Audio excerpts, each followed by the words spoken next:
oo ku leeyihiin madaxweyne kuma aqoonsanin markay gaadho 13 November de anigu ma garanayo khatar ka weyn iyo maxaan ku dhahdaa dhaawac ka weyn oo soo gaadha qof madaxweynaha haddii kelmadii haddaad wada tashigii diidayna ya de waa kaa qiimaheedii pricekeedii waa kaa maanta dee waxaan isticmaalaa qiyaamihii baa joogtaano de waxa weeyaan dadkii qofkii isagaa isku markhaati furaya hogaamiyaha urur siyaasadeedka daljir Professor Cabdi Cali Professor wadagto 2 sano loo kordhiyay xukuumadda madaxweyne Muuse Biixi sida sheegeen golaha guurtidu arrintaas ay kula muuqato horta dee arrintan kordhintu doorashada saaran baa laga hadlayay kordhin isa saaran ayaa soo baxday baa la yidhi marka dee runtii waa looma fadhi weeyaan dee taa looma fadhiyin haddii loo fadhiyeyna dee horta taa madaxweynaha waa la ogaa kolleyba iyada in la kordhinayo waa la garanayay laakiin dee tan guurta horta iyada halkaa inoo dhig iyada dee waxa weeye golahan wakiilada anigu ayaan saari lahaa eedda oo samayn waayay xeerkoodii ya marka hadday maanta waxay doonaan kororsadaan iyo hadday siday doonaan u dhaqmaan anigu waxaan oran lahaa taa golaha wakiiladu ama kan ahaado ama kii hore ahaadee ya dee waxay ku guuldaraysteen inay xeerkii sameeyaan iminkana waxaan oran lahaa marka arrintaasi dhammaato xeerkii hala galo hawshiisii hala galo sidii loo samayn lahaa waayo haddaynu mar walba sidii marka roobku da-a uun aynu sidii reer miyiga maxaan ku dhahdaa iska ciyaarno marka hadhow abaartu timaadana aynu magaranaysaa aynu bayhoofno dee tiiloma waa dhaqan reer miyuhu siyaasaddeena waxay naga noqotay uun maadaama ay dad reer guraaye nahay dhaqankii reer guraagun baynu yeelanay marka runtii halka ay dhibaatadu ka taagantahay waxa weeyaan xeerarkan aynaan samaynaynin ilaa mashkiladii noo soo gasho iminka xeer foodhin oo kale xeerka guursid oo kale in hore loo sameeyaaba iminka hadduu ina dhaafayna ninkii sakaaradu dhaaftay wuxuu yidhi ta dambe xeer foodhin oo kale ee iminka la taataabanayo iminka keliya maaha mar kasta xeer foodhin waxa la taataaban jiray xataa dowladdii kulmiye hore siilaanya haddaad u fiirsato mar walba waxa la taataaban jiray xeer foodhin xilliga ay taagan tahay mashkiladdu mana aha sidaa dowladnimadu sidaa maaha dowladnimadu waxa weeyaan xilli aanay mashkiladi jirin oonay mashkilad siyaasadeed aloosnayn ayaa xeerarka la sii dhammaystiraa oo la sii magaranaysaa qodaxda laga sii guraa waayo haddii kale dee xeerka la isku qabsado xeerka siyaasad buu noqonaya wuu siyaasadoobaya hadduu siyaasadoobana dee lagu kala bixi maayo waxay noqonaysaa dhibaatay noqonaysa waa la kala jiidanaya oo waa lagu kala baxayn xataa marka kale foodka waa lagu kala bixi karaa waayo ma taagna arrimo siyaasadeed laakiin marka arrimo siyaasadeed markay taagan yihiin dee dhinacii kale sabri maayo marka runtii dee ta ugu muhiimsan waa taa weeyaan laakiin waxa weeye su-aashu maxay kaga duwan tahay doorashadani maxaan jeedaa kordhintan la kordhiyey imika loo kordhiyey madaxweynaha maxay kaga duwan tahay ta gursi iyada halkaa inaga dhiban dee xeerkeedii baa iyada la dayacay baynu nidhi ama laga seexday laakiin ta madaxweynaha kordhintiisu dee horta ugub inaguma aha intaynu garanaynaba waa la kordhin jiray ma garanaysaa madaxweynaha muddo xileedkiisa waa la kordhin jiray laakiin runtii dee sidan si ka ladifan bay ahaan jirto marka hore markay qayliyaan mucaaradku qayliyaan ya marka dambe waxbaa la weydiin jiray hoos baa wax la weydiin jiray ya dadka stakeholderska ah ayaa dee la isugu yeedhi jiray marka dadka daneeyayaasha ah oo mucaaradku ka mid yihiin dee waan weydiin karraa imika dayla way joogaan imika waa kuwan joogaa Faysal Cali Waraabe iyo Muuse Biixi iyo dee waa kuwan joogaa waynu weydiin karnaa maxaa la samayn jiray waynu garanayna kulley anigu door keliya garan maayo oo marka hore qayladu way ka sinaayeen oo marka kordhinta la arko inay soo dhowdahay waa la wada qaylin jiray laakiin mar walba marka dambe wada tashi hoose ayaa lagu dhamayn jiray dabeedna guurtiina waxay ku dhufan jirtay arrin siyaasiyan la isku soo waafaqay ayay ku dhufan jirtay dabeedna buuq may keeni jiray waxaad ku garanaysaa haddaad doonayso inaad fahanto tani waxay kaga duwan tahay kuwii hore waxaad isweydiisaa un imise muddo kordhinood ayay mucaaradku ka daba hadleen oo yidhaahdeen madaxweynaha uma aqoonsanayno madaxweyne sharci ah markay gaadho maxaan ku dhahdaa xilliga doorashadiisa anigu intaan xasuusto waxaan garanayaa uun bilowgii baan garanayaa berigii sahan jirtay mar uu ina cigaal kororsaday alla naxariiste ayaan garanayaa mar ay ka daba hadleen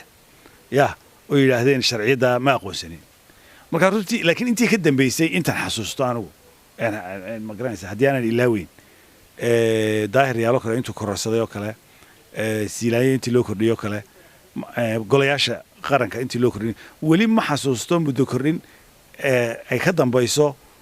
oo maxaan ku dhahaa ay intay marka dambe hadlaan xisbiyada mucaaradka ay yidhahdaan ma aqoonsanin muddo kordhinta madaxweynahana marka muddo xileedkiisa gaadho xilligaa uma aqoonsanayno madaxweyne sharciya weli ma garanayo marka laga reebo berigaa sahan ay ugu horreysay kororsiimadii ugu horreysay in cigaal loo sameeyey marka runtii siyaasiyan inta sababta kororsiimooyinka marka ay kororsanayaan madaxweynayaashu iyo de golayaashuba sababta wada tashiga loo sameeyay loogu khasbanaa ila madaxweynena muu jeclayn in maxaan ku leeyahay kordhintiisa uu kala tashay xisbiyada mucaaradka ninna muu jeclayn sababta khasbaysay waxa weeyaan nin waliba wuxuu doonayaa madaxweynaha inaan kelmadda laga daba odhan oo maalinta loo kordhiyo aan la odhan haddii beedankii leeyahay ninka madaxweynaha markay gaadho xilligii doorashada annagu uma aqoonsanin madaxweyne yahay kelmaddaasaa lagu iibsanayey oo ku khasbaysay ninka madaxweynaha inuu la tashado haddii kelmaddii haddaad wada tashigii diidayna ya de waa kaa qiimaheedii barayskeedii waa kaa maanta dee laba xisbi mucaarad oo matelaya dadkii boqolkiiba dee imika labadooda marka la isku daro boqolkiiba 50 kama yara dee ma garanaysaa isku inuu bay heleen baa la odhan karaa wax badan may isdheerayn marka labadan xisbi la isku daro iyo intii uu helay kulmiye intii uu helay madaxweynenimadii doorashadii madaxweynenimada dee way isku dhodhooyin codkoodu marka kala bar shacabkii oo kula weeyaan macnaheedu waxa weeyaan shacabkii oo kala bar kule waxay ku hadlayaan codkii kala bar shacabkii doortay bay ku hadlayaan oo ay ku leeyihiin madaxweyne kuma aqoonsanin markay gaadho 10 November dee anigu ma garanayo khatar ka weyn iyo maxaan ku dhahdaa dhaawac ka weyn oo soo gaadha qof madaxweynaha markaan waxaan qabaa isaga oo la yar tashada oo xogaa tashis iyagu ay runtii maxaan ku dhahdaa u dhaami lahayd dhaawacan imika dadka qaar baa moodayay meeshii la istilayo koranaya way hadleen nimankii waxay yidhahdeen ma aqoonsanin madaxweynaha markay gaadho 10 November maxay samayn karaan oo meeshii meel la istilaya dadka qaar baa maskaxdooda weli xanuunsanaya oo u haysta in dagaal loo baahan yahay waar tanaa rasaas walba iyo madfac walba ka daran waxaynu ka shaqeynaa waxaynu ka hadlaynaa horta miyaan siyaasad ahayn bise goob dagaal baynu joognaa dadka qaar baa waalanba oo maskax u baahan in loo sameeyo dhaqan celin oo maskaxdoodu dagaal iyo xabad mooyaane aanay wax kala fahmayn waar ma aha sheekadu taas goob dagaal ma joogno goob siyaasadeed baynu joognaa oo ka hadlaynaa dhaawac ka weyn oo madaxweynaha soo gaadha anigu ma garanayo waxaan qabaa labada xisbi mucaarad maalintii dhaweyd ay hadleen ee yidhaahdeen 10 November markay gaadho uma aqoon anigu dhaawac ka weyn oo soo gaari kara madaxweynenimada ma garanayo haddii kale dee dagaal laga fikirayo iyo in la istilay iyo waxa dee kuwa qoladii dagaalada la soo weydiiyo anigu qolada dagaalada ma yihiin hadda tiin ururadii siyaasadda mad ku qanacsan tihiin labada sano madaxweynaha loo kordhiyay qof waliba wuxuu koranaya ama uu horu yidhi macal kuwan laftooda imika haystaa mid walba waxaan ku haynaa imika social media baraha bulshada waxaan ku haynaa iyagoo odayaashan imika kulmiye oo mucaarada oo ka qaylinayo la muddo kordhintaasi waa xaaraan haddana waxaynu haynaa dhinacan kale oo maxaan ku dhahay isaguna maantayna leh muddo kordhintu waa xaaraan horta dee akhrisay baynu joognaayo maalinta qiyaamahuunbaa qur-aanku baa inoo sheegay maalinta qiyaamaha in dadka lugahooda iyo gacmahoodu ay ku markhaati furayaan maanta dee waxaan isla mala qiyaamihii baa joogtaano dee waxa weeyaan dadkii qofkii isagaaba isku markhaati furaya oo odaygana aynu imika ka hadlayno sida kuwan u qaylinayaan ku haynaa imika baraha bulshada soo maaha marka haddaba waxa weeyaan taasi laakiin qayladaas inta badan waxay u badnayd sidaan soo sheegay doorashada maxaan jeedaa kordhinta ka hor bay ka badnayd ayay u badnayd oo way ku kululeysanayeen si aan laysaga kororsan iyadoo oon lala tashan ma fahantay macnaha deedna marka dambe waxay ku khasbayeen xukuumadda inay la tashato inta badan waxay u badan tahay doorashada ka hor laakiin doorashada kadib in maxaan ku dhahdaa weli la yidhaahdo maxaan ku dhahdaa la sii hadlo oo laga sii daba hadlo oo runtii sidan oo kale de waxay nagu tahay innagoo dhan qarankao dhan bay ku tahay dhaawac weyn oo la yidhaahdo madaxweynihii ma aqoonsanin laakiin annaga urur ahaan annagu kororsiga dee intaa uu ceebtaa uu leeyahay kororsigu dee markiisa horeba wax wanaagsan maaho dee waa laynoo wada sheegay waxay noo sheegay kuwanaaba inoo sheegay laftooda soo ma hadde iyagoo mucaarada inoo sheegeen iyagoo muxaafidana waa inoo sheegeen inay marka laakiin waxa weeyaan annagu kororsiima way jiri jirtay weligeedba way khaldaneedoo taasi waxay u baahan tahay inaynu xal ka gaadhnee oo waxay u baahan tahay in bahashaa dadku xeerkan 83 waxaan jeedaa qodobkan 83 iyo waxay isku khaldaan dadku qodobkan kororsiimada madaxweynaha ka sheekeynaya dastuurka iyo qodobkan maxaan ku dhahay 43 miyuu ahaa ee ka sheekeynaya kordhinta baarlamaanka ama marka waxa weeyaan madaxweynaha waxaa loogu kordhin karaa un dagaal laakiin kordhinta wakiilada weeyaan ka sheekeeya abaare iyo wax inkaasa ayaa dib loogu dhigi karaa marka labadii qodob ay dadku isku khaldaan mar keliya oo dagaal dhacay oo dagaal lagu kordhiyey ma jiro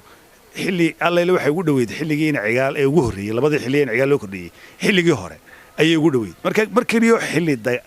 intuu dagaal dhacay dabeedna dagaal lagu saleeyo madaxweynenimada saa lagu kordhiyey ma jirte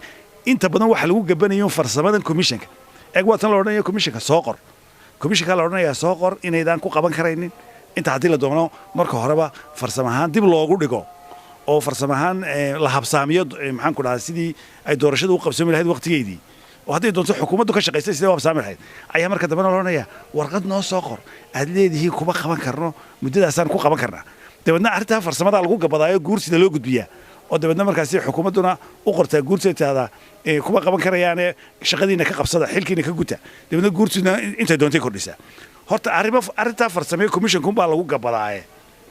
ya iyaduna kuma qorra dastuurka arrin farsamo in loo kordhin karo kuma qorra laakiin dee caqligaa sheegaya hadday 2 bilood 3 bilood tahay in farsamo ahaan waa iska macquul laakiin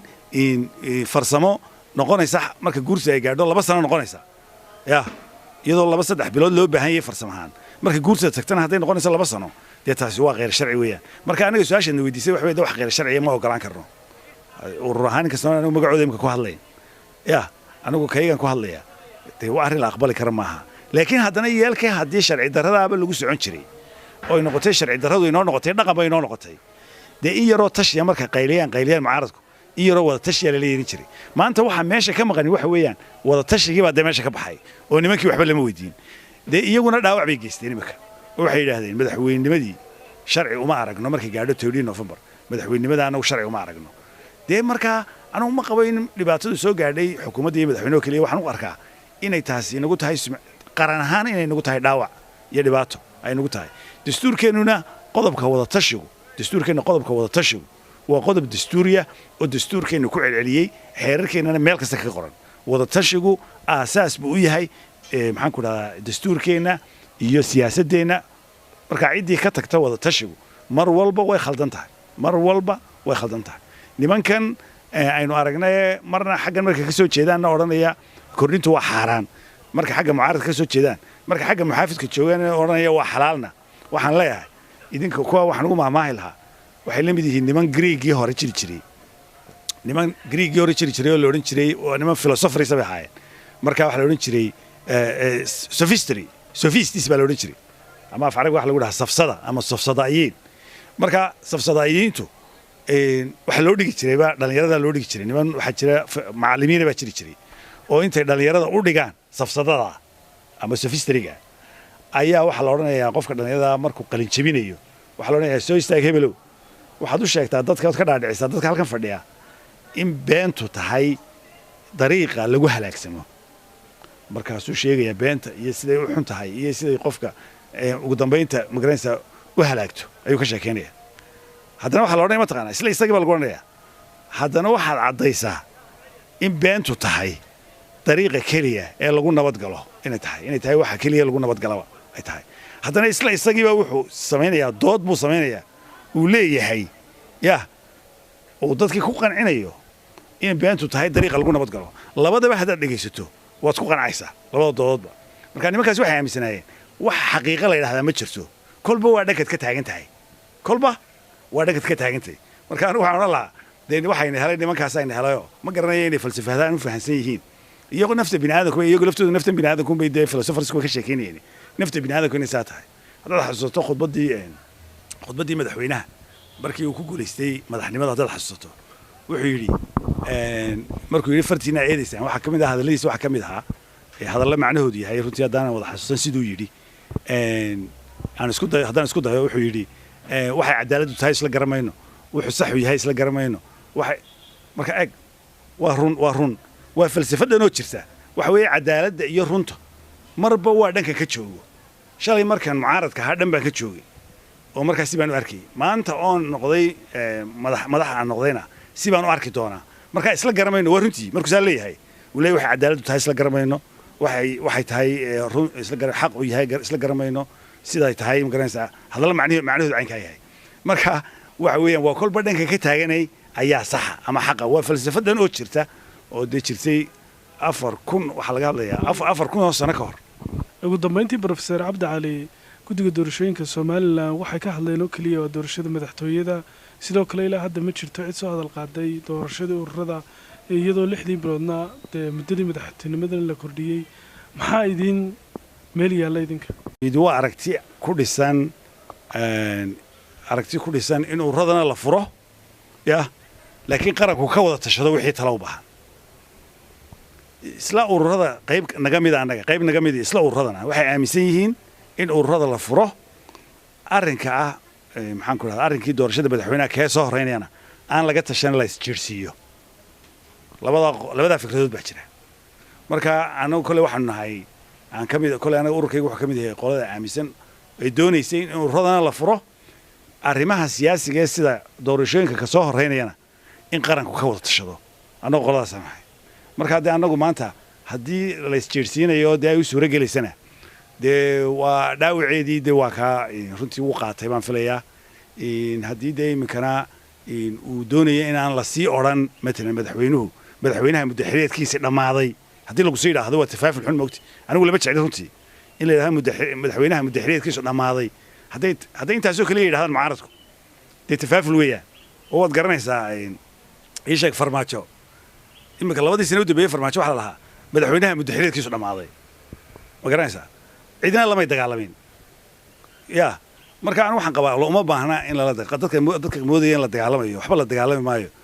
meeshan waa siyaasad waana hadal baa la isku dilayaa anu madaxweynaha waxaan leeyahay intaanay ku odhan iminka way yidhaahdeenbe madaxweynaha waxaan kula talin lahaa hadduu taladeeda nasteex u arko weeyaan waxaan kula talin lahaa yaanay sii wadwadin oo aanay kelmaddaa ka dhiganin ma garanaysaa aanay ciwaan ka dhiganin waxaan ku odhan lahaa xoogaa tashi albaabka dambe fur baan odhan lahaa anigu baaka dhoorka fur baan odhan lahaa waayo dee kelmaddaasi mar bay iminka ku dhawaaqeen laakiin hadday 2 sane soo socda wadaanuun kelmaddaasi waxa weeye waa kelmad runtii dil ah oo wax kama sokayso in lagu dilay oo kale kama sokayso anigu kole haddaan madaxweynahay 50% dad matalaya codkii dadka oo ile kuma aqoonsanin madaxweyne maan xamili karaan runtii